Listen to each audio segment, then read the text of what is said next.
আসসালামু আলাইকুম।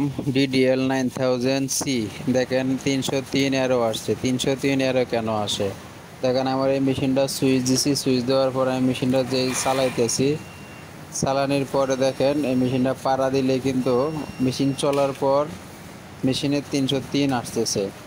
মূলত এই মেশিনের মধ্যে আমার সুতা জড়াইছিল মোটরের মধ্যে। সুতা জড়ানোর পরে আমার যে মোটরের যে সার্কিটটা আছে, এই সার্কিটটার মধ্যে সুতা জড়ায়া একবার আটকে গেছিলো। তখন এই মোটরটা সার্ভিসিংয়ে পাঠাইছিলাম ঝুঁকি বাংলাদেশের থেকে মোটরটা রিপেয়ারিং করে পাঠাইছে, কিন্তু তারপরেও 303 এরও রিমুভ হয় নাই।